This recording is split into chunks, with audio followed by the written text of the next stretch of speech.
Si le Seigneur a dit qu'il veut être avec nous tous les jours de notre vie, alors il tient sa parole et il est avec nous.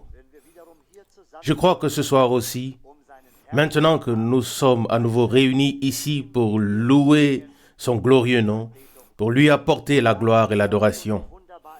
Et David le dit déjà si merveilleusement dans le psaume 34. Ici, il est dit, psaume 34, verset 2, « Je louerai le Seigneur en tout temps. Sa louange sera toujours dans ma bouche. » Ne voulons-nous pas le dire nous-mêmes, frères, nous aussi, frères et sœurs? Je pense que chaque croyant qui est vraiment né de nouveau par le Saint-Esprit peut dire la même chose. Je louerai le Seigneur en tout temps, et sa louange sera toujours dans ma bouche. Amen. Mais pas seulement dans ma bouche, mais elle vient du cœur.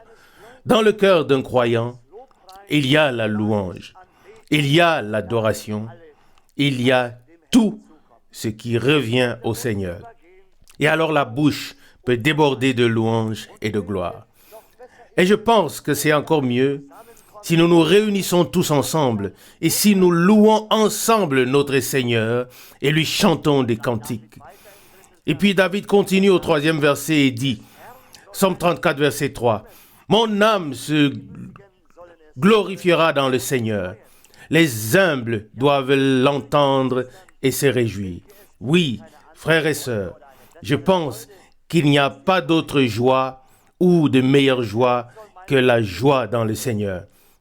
C'est pourquoi il répète le verset 3, « Mon âme se glorifiera dans le Seigneur. » Oui, n'est-ce pas merveilleux ce que cet homme de Dieu a exprimé? Ainsi, nous aussi, nous voulons dire que si nous voulons nous glorifier, dit l'Écriture, ou que celui qui veut se glorifie dans le Seigneur, selon Jérémie 9, 24, 1 Corinthiens 1, 31. Et nous voyons ainsi que les hommes de Dieu étaient tous en accord. Que ce soit dans l'ancienne alliance ou dans la nouvelle alliance, ils ont tous exprimé la même chose. Les humbles doivent l'entendre et se réjouir. La fin du verset 3 du psaume 34. Et verset 4. Glorifiez avec moi le Seigneur et exaltons ensemble son nom. Oui, n'est-ce pas merveilleux? Oui, ensemble. Vous savez que personne n'est exclu.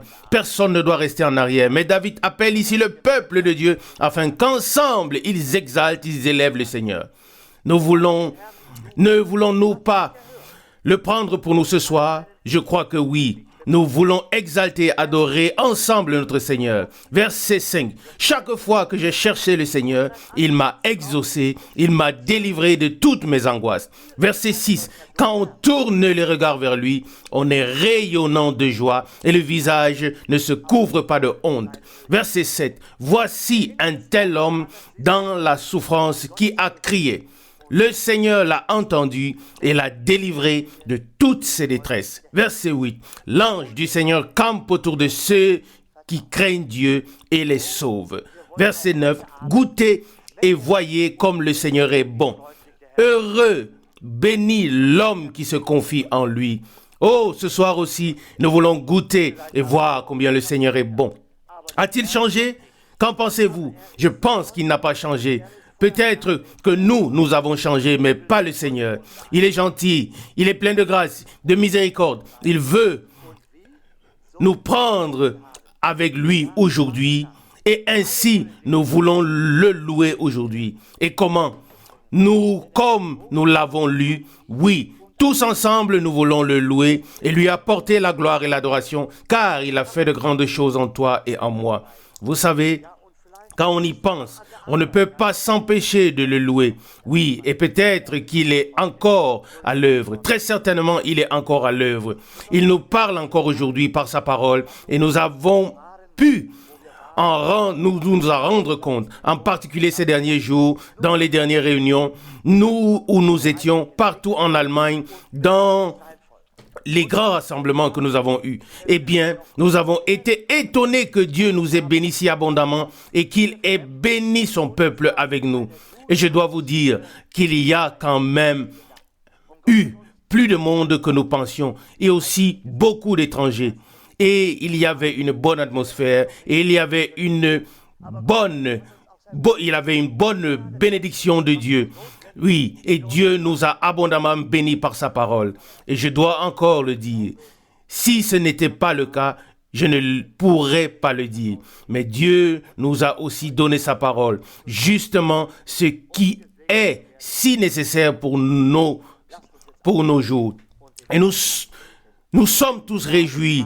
Et je pense que tous ceux qui sont venus ont pu rentrer chez eux bénis. Nous sommes aussi réunis ce soir pour être bénis par notre Seigneur. Alors levons-nous maintenant pour adorer. Seigneur, nous te disons merci pour ce jour de grâce que tu nous as à nouveau donné. Nous te remercions, Seigneur, pour ta présence et ta sainte parole, de ce que nous puissions être à nouveau réunis ici ce soir pour te servir au Seigneur, pour chanter ton nom très haut, pour t'adorer, Seigneur, car à toi seul revient tout l'honneur, toute la gloire et toute l'adoration, Seigneur, car tu es le Seigneur du ciel et de la terre. Tout a été créé par ta parole, toute puissante, et nous aussi, Seigneur, nous t'apportons au Seigneur et nous t'appartenons au Seigneur et nous sommes ton peuple et c'est pourquoi nous nous rassemblons pour honorer ton saint nom, chanter tes louanges, toi très haut. Reçois l'adoration de nos cœurs et de nos bouches à tous. Seigneur, que nous ne soyons pas amorphes, mais donne-nous, Seigneur, un cœur de feu. Donne-nous, Seigneur, des cœurs qui brûlent pour que nous puissions te louer, t'honorer et te glorifier, Seigneur, car tu es notre Dieu. Alléluia. À ton nom la gloire. Alléluia. Amen. Le frère Franck prend la parole. Le frère Rousse vous a déjà souhaité la bienvenue et nous espérons que cela trouve un véritable écho dans votre cœur et que vous vous sentiez les bienvenus. Parfois, quelqu'un peut dire bienvenue, mais il ne le pense pas nécessairement. Mais parce que frère Rousse a fait mention de la maison de Salzbourg, c'était il y a exactement 10 ans quand la sœur est venue pour la première fois. Je ne veux pas dire comment, mais cette dame est venue à un service divin et a été sauvée. Et quand elle est rentrée chez elle, elle était une personne transformée. Et vous savez comment c'est avec les enfants spirituels. On se réjouit de tout cœur avec eux. Et lorsque nous y sommes allés avec frère Rousse et d'autres, alors que nous prenions le café, cela me vint tout simplement. Et je devais dire, l'amour de Dieu ne finit jamais. En une personne en qui l'amour de Dieu est présent, on le remarque, on le ressent quand il vous sert le café dans la tasse. Amen. On le remarque lorsqu'il prend la crème et il y ajoute. L'amour de Dieu ne reste pas caché. Il se manifeste. On le remarque. On le voit, on l'entend, on le perçoit. Amen. Il en est de même avec chacun de nous. Si nous avons l'occasion de le manifester entre nous, ou de nous le montrer mutuellement ou non, mais c'est ainsi. L'amour de Dieu se manifeste en tout chez les croyants. Mais premièrement, il doit être répandu dans nos cœurs par le Saint-Esprit. Amen. J'ai eu des journées très fatigantes. Ceux qui étaient avec nous le savent. Et un service divin, quand on y participe vraiment, avec tout ce qui en fait partie, un service divin est plus fatigant qu'une journée de travail dans le champ. Et mon seul souhait est que le Seigneur puisse bénir d'une manière toute particulière les jours qui sont devant nous. Qu'il puisse se frayer un chemin et se manifester comme il l'a promis dans sa parole. Et comme nous l'avons considéré lors de la dernière réunion à Zurich dimanche dernier, le commencement de l'évangile était comme il est écrit dans le prophète Ésaïe et dans le prophète Malachi. Marc l'a développé dans le premier chapitre. Et toutes les choses qui ont suivi étaient toujours et simplement l'accomplissement des Écritures. Rien n'arrive dans le royaume de Dieu à moins que ce ne soit l'accomplissement des Écritures. Le ministère de Jean-Baptiste était l'accomplissement des Écritures. En lui, la parole qu'avait donnée le prophète Ésaïe, ou la parole que Dieu avait donnée par le prophète Ésaïe, avait pris forme. Cette parole qui dit, une voix crie dans le désert, frayez un chemin au Seigneur, aplanissez une route pour notre Dieu. Ésaïe 40, verset 3. Pendant longtemps, cette parole était juste une parole. Plus de 800 ans, elle n'est pas devenue réalité. Mais, dès le moment où, quand le temps était là, la parole a pris forme. Elle s'est réalisée. L'homme a apparu. Le chemin fut préparé. Amen. La route de Dieu était là. Ce qui était élevé fut abaissé et ce qui était bas fut élevé. Et l'écriture s'est accomplie. Le Nouveau Testament a commencé par l'accomplissement des Écritures et le Nouveau Testament se termine avec l'accomplissement des Écritures. Il n'en peut être autrement. Dieu a un plan. Et tous ceux qui ne se laissent pas introduire dans ce plan sont en dehors de la volonté de Dieu. On peut y avoir autant, on peut faire autant d'actes ou d'actions pieuses que l'on veut. On peut être bien intentionné.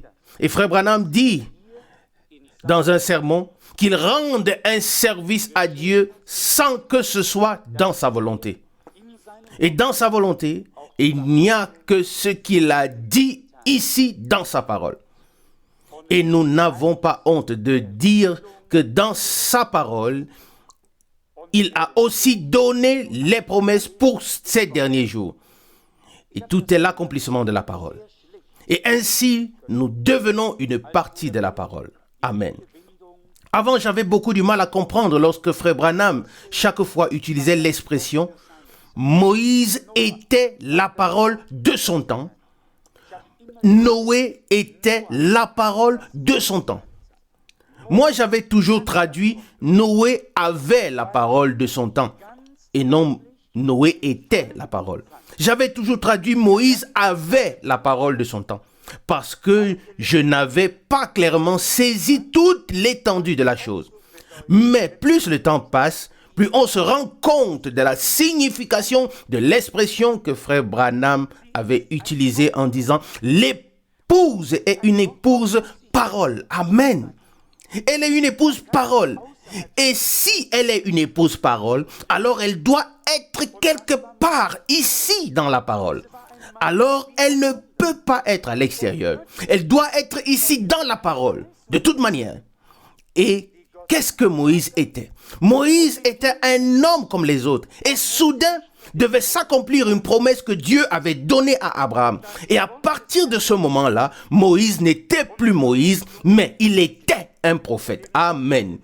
Et la parole du Seigneur lui fut adressée et la promesse s'est accomplie. Car Dieu avait dit à Abraham, après 40 ans, je ferai sortir ta descendante du pays. Et les 400 ans étaient passés. Amen. Maintenant, la parole de Dieu s'est faite chair. Elle a pris forme. Et Dieu a fait l'histoire du salut. Et c'est ainsi que nous pouvons parcourir toute la Bible jusque dans le Nouveau Testament. Oui, jusque dans notre temps. Et j'aimerais poser la question. Qu'est-ce que les gens ont pensé quand Paul a soudain dit qu'il était écrit? Dieu a fait de nous la lumière des nations jusqu'aux extrémités de la terre. Si quelqu'un avait dit cela, je ne sais pas si je le trouverai du premier coup, le verset dans la Bible. Il me vient justement cette comparaison. Cela pourrait être dans Actes des Apôtres, chapitre 13. Je n'en suis pas tout à fait sûr. Actes des Apôtres, chapitre 13, verset 47. Car ainsi nous l'a ordonné le Seigneur. je t'ai fait devenir la lumière des nations, afin que tu deviennes un salut jusqu'aux extrémités de la terre. Verset 48, acte 13. Lorsque les païens entendirent cela, ils se réjouirent et glorifièrent la parole du Seigneur, et tous ceux qui étaient destinés à la vie éternelle crurent. Qu'est-ce que c'était? Les hommes de Dieu du Nouveau Testament se sont fondés sur la parole prophétique. Pierre a tout de suite commencé en disant, il est écrit, l'un va se retirer et l'autre prendra sa place. Selon Acte 1, verset 20, en ce qui concerne Judas. Et dès le commencement, les choses ont été ordonnées bibliquement. Il n'y a pas une seule chose qui ait été ordonnée, décidée ou faite de soi-même. Mais tout ce qui a été fait dans le royaume de Dieu, tout a été fait conformément à la parole de Dieu. Et c'est ainsi que l'Église est devenue une partie de la parole. La parole a pris forme en elle. Elle a été réalisée, accomplie en elle. Elle n'était pas seulement quelque chose, mais elle était un organisme vivant, le corps du Seigneur, par lequel Dieu agit sur cette terre jusqu'aujourd'hui. Amen. Si nous avons reconnu ce que Dieu a fait dans ces derniers jours, alors nous devons aussi reconnaître que c'est sa grâce. Amen. Qu'il a tourné son visage, sa face vers nous, qu'il nous a accordé la lumière. Ce n'est pas une évidence, car nous serions tous je ne sais où. Et cela aussi, je l'ai dit dimanche à Zurich. Et peut-être que notre frère le sait tout aussi bien. Tant que frère Branham n'avait pas justifié son ministère dans l'Écriture et ne l'avait pas prouvé à partir de l'Écriture, il n'avait pas dit que son ministère, par ce ministère, la parole de l'Écriture s'est accomplie. Malachie, tel et tel, Luc, tel et tel, et toutes les différentes Écritures. Pendant si longtemps, frère Branham était un évangéliste convoité. Les gens se sont bousculés pour le rencontrer. Plus de 300 invitations, dit-il lui-même. Et ils l'ont appelé des pays les plus divers. Mais lorsque soudainement il a ouvert la bouche, les choses ont tout de suite changé. Les gens s'offusquaient, non pas de son ministère en tant que tel, mais parce qu'ils connaissaient son ministère dans la Bible. Ils le connaissaient et pouvaient dire que c'était l'accomplissement de ceci, de cela et de cela. Et je dis aujourd'hui que s'il n'avait pas pu prouver son ministère dans la Bible, alors nous serions alors bien misérables aujourd'hui. Mais le fondement biblique d'un ministère est justement la nécessité, la condition pour que Dieu, la condition pour ce que Dieu fait dans son Église. Amen. N'importe quel facteur ou qui que ce soit peut venir faire n'importe quoi. Mais quand Dieu envoie quelqu'un, alors la situation est toute autre. Comme c'est beau. Et pas seulement dans notre temps. Et vous savez que la Bible dit que personne ne rend témoignage de lui-même. Mais si quelqu'un dit la vérité, laissez-le parler. Qu'est-ce que Jean a fait dans Jean chapitre 1? Les gens ou les pharisiens envoyèrent demander à Jean, « Es-tu celui qui doit venir ?» Il dit « Non, je ne le suis pas. » Puis ils demandèrent, « Es-tu Élie ?» Il dit « Non, je ne le suis pas. » Et alors il vient au fait, au but, il vient au point. Oui, il le dit véritablement. Vous pouvez le lire ici. Lorsqu'il les a renvoyés, les gens qui lui ont été envoyés, et même lorsqu'ils l'ont demandé, « Es-tu le prophète ?» Non, leur a-t-il dit. Alors, ils lui demandèrent, « Qui es-tu donc ?» Nous devrons apporter une réponse à ceux qui nous ont envoyés. Jean 1, verset 19 jusqu'à 22, jusqu'à là. C'était personnes qui avaient été envoyées et ils devaient apporter une réponse à ceux qui les avaient envoyés. Puis il est dit, dans la suite du verset de Jean 1, « Pour qui te fais-tu passer » verset 22b. Verset 23, « Alors il répondit, « Je suis la voix de celui qui crie dans le désert. Alléluia, gloire à Dieu. Amen. Je suis la voix de celui qui crie dans le désert. » Où se trouve cette parole? Dans le prophète Ésaïe 40, verset 3. C'est là que l'homme s'exprime. Amen. Il aurait dû dire, ou oui, attendez, s'il vous plaît, qu'est-ce que c'est? Il confesse librement et ouvertement, « Je suis la voix de celui qui crie dans le désert. Aplanissez le sentier du Seigneur, comme l'a ordonné le prophète Ésaïe. » Verset 23. C'est avec cela qu'il a renvoyé les gens. Il n'a pas dit, « Venez une autre fois et j'essayerai de vous expliquer les choses. » Non, il a dit clairement, « Je suis la voix qui crie. » Les gens voulaient avoir une réponse parce qu'ils les gens voulaient savoir. Amen. Parce qu'ils ne recevaient pas de réponse. Ils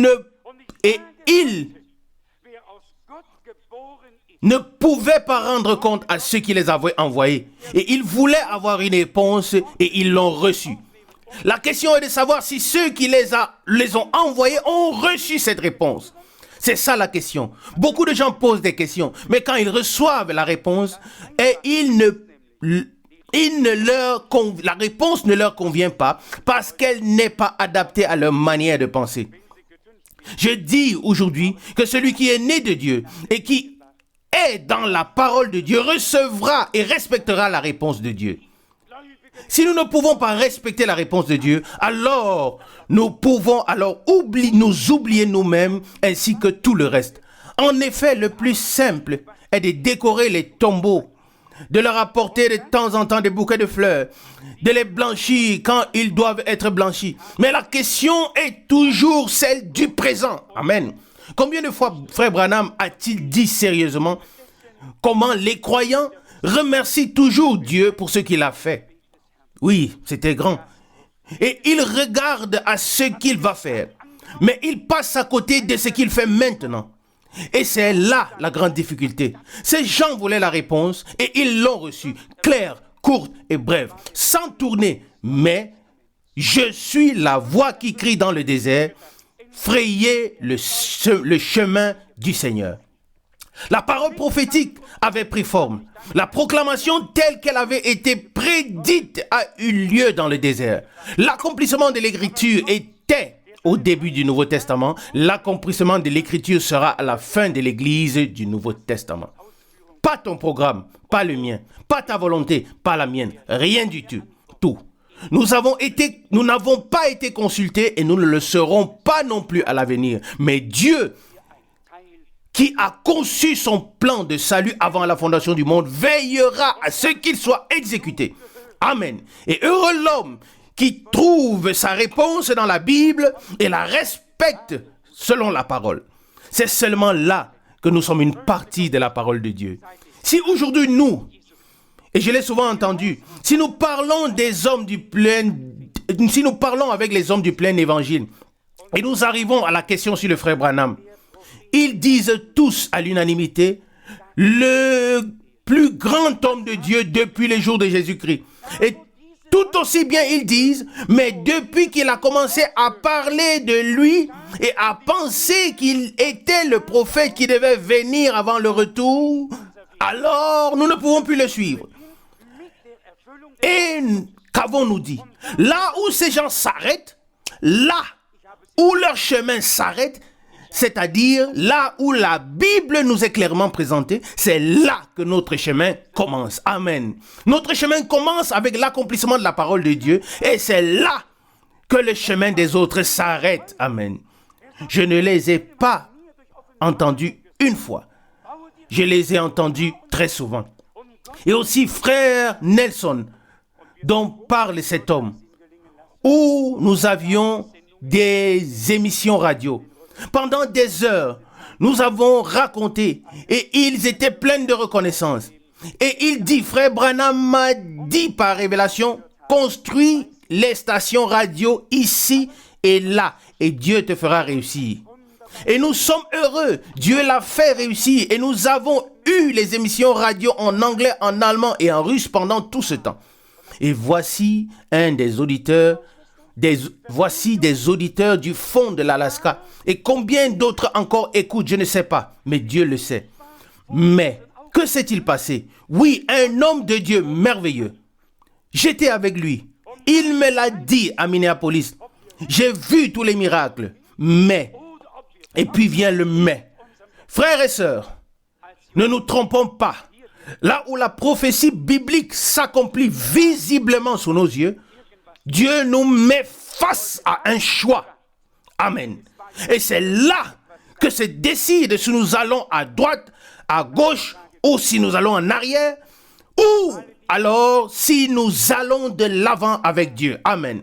Lorsque Jean a commencé son ministère, la question lui a été posée, car il se passait quelque chose. Les gens ont demandé, car il y avait soudain quelque chose qui n'existait pas auparavant. Et ensuite, la question, qui es-tu? Tous ceux qui étaient de Dieu, amen, ont été reconnaissants pour la réponse biblique. Ils savaient que la parole du prophète Ésaïe s'accomplissait là. Une voix crie dans le désert, frayez un chemin au Seigneur. Il n'avait plus de questions. Amen. Ceux qui sont de Dieu. Mais c'est les scribes et tous les autres qui avaient des questions, mais pas le peuple de Dieu. Le peuple de Dieu avait la réponse. Pourquoi avait-il la réponse? Parce qu'ils étaient prêts intérieurement à suivre Dieu. Amen. Pour se retrouver eux-mêmes dans la parole. C'est ça, c'est pour nous. Juste dire, mais il y a beaucoup de personnes qui le disent. Juste dire, l'épouse est une épouse parole. Et puis, vous ne savez même pas ce que cela veut dire. Et quelle ampleur la chose a. C'est juste dans la tête. Non, non. Épouse parole signifie bien plus que cela. Dans Jean, la parole a pris forme. L'écriture s'est accomplie. C'était une partie de la prophétie biblique. L'Église n'est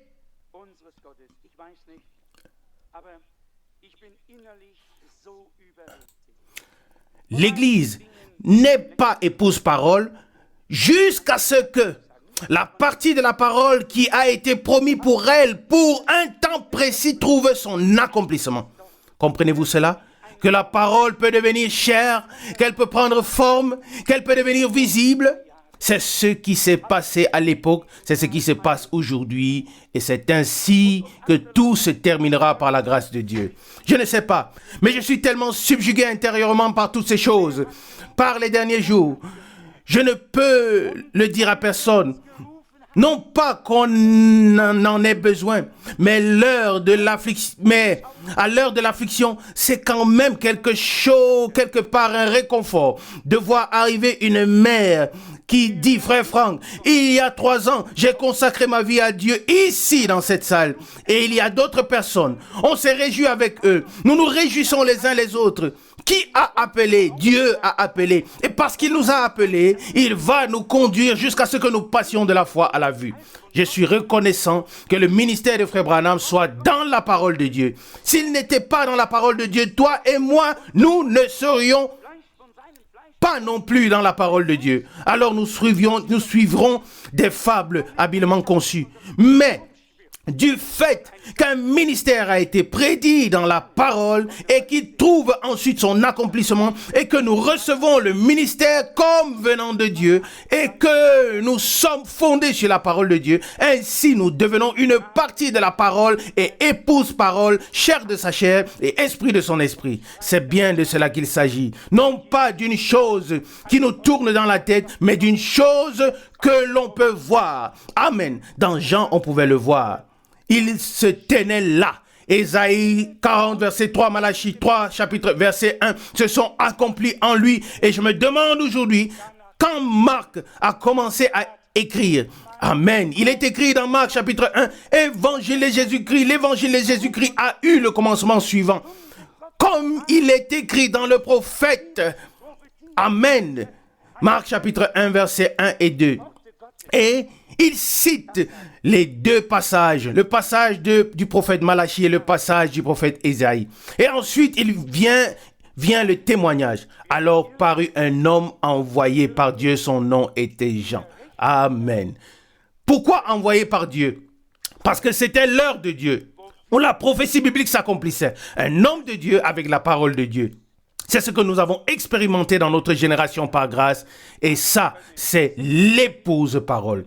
Tout le reste sera quelque part et à un moment donné, soit à droite, soit à gauche, soit en arrière. Mais à partir du moment où nous reconnaissons quelque chose dans l'Écriture, alors les doutes sont levés. Nous pouvons alors envoyer qui nous voulons et poser les questions que nous voulons. La réponse est donnée par les Écritures. On pourrait aujourd'hui, oui, Jean a parlé de lui-même, on pourrait dire aujourd'hui, qu'est-ce que nous voulons dire? A-t-il donc parlé de lui-même? A-t-il parlé de Dieu? Car la parole de Dieu s'est accomplie par lui. Que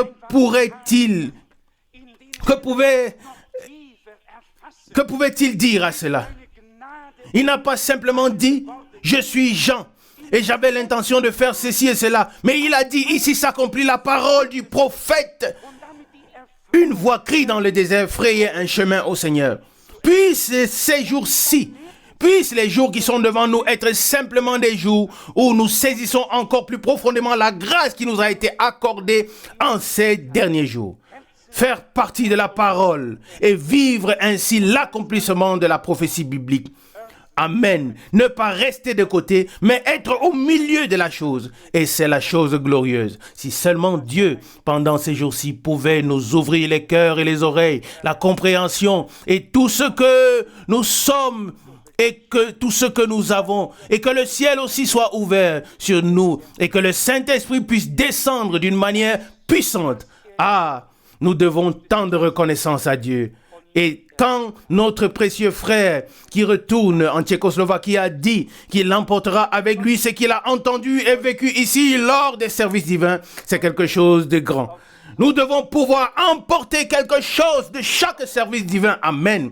Nous devons faire une nouvelle expérience avec Dieu. Puisse le Seigneur nous bénir tous puissamment ce soir aussi. Amen.